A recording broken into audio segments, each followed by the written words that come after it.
Okay, so let's go over how to set up your stock in Esprit.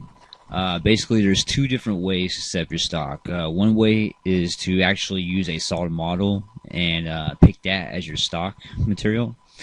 The second way is to actually just define it by size, length, width, and height.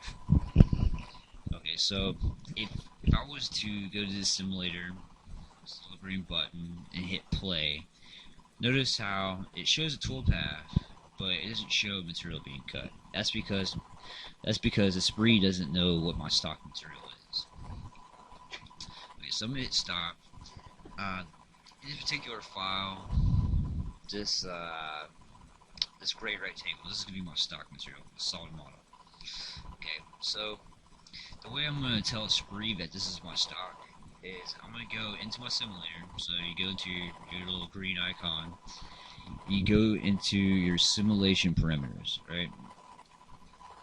So in your simulation parameters, you have two tabs. You have options and you have solids. So you can define your stock.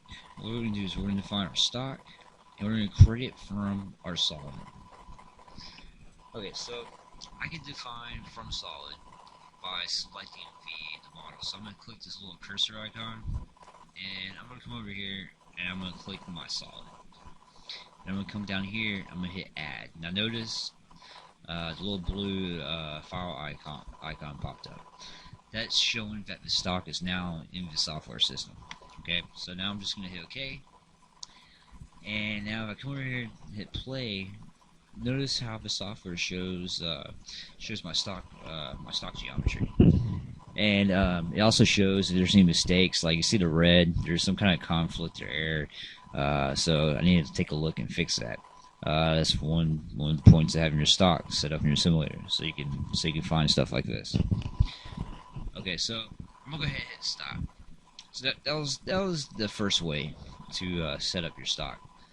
The second way is to actually just define it, just tell it what the size is and the position. So I'm gonna go back up to my simulator parameters, and right here where it says stock 3, I'm just gonna highlight that and hit delete. Okay.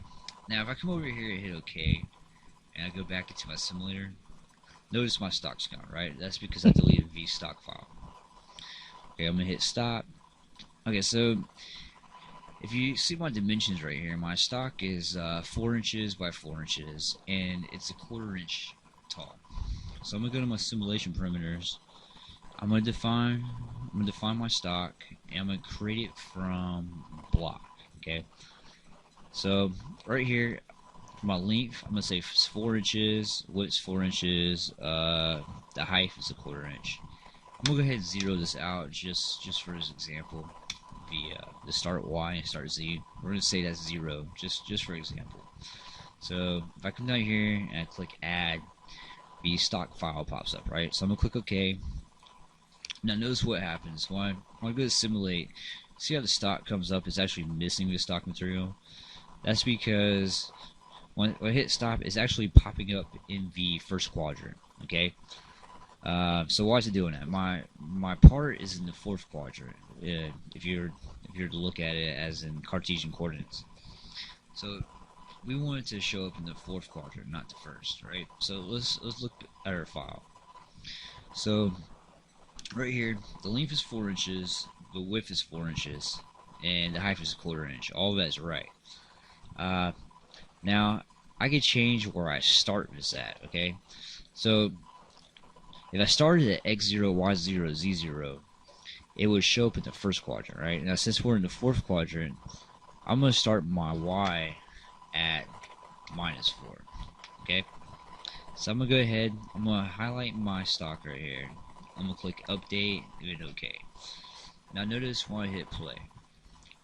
Okay, so now it's in the fourth quadrant. Now you see how there's conflict. We have all these red marks right here. That's because my stock isn't set up. We're actually crashing and gouging the stock material and the part. So we're pretty much having a crash, right? There's some kind of conflict. So I'm gonna go over here to stop. Now let's go back into our simulation parameters. Let's look at this. Okay, so the height for the part is a 1/4 inch. My start for the Z, I have at 0. So what's actually happening is it's showing the stock. Now the model, the stock material is going down. It starts at Z0 and goes down Z minus 0.25, right? So what's happening is our stock is actually above the actual geometry here. Usually when you set your tools in the mill, you're going to set it on top of the stock material, okay, not underneath it. So what I'm going to do is I'm just going to change the start Z to minus 0.25, okay. So now if I highlight my stock file and I hit update, let's click OK. Let's come over here and hit play. I'm going to check everything out. Everything looks good. There's a couple of issues. We'll go into the toolpath and check it out.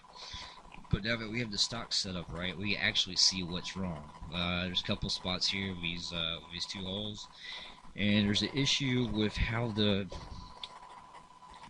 tool is actually entering into the material. Okay, so we want to check our lead in, lead out, make sure everything's coming in right. Now that we have the stock set up, we can actually see that there's an issue there.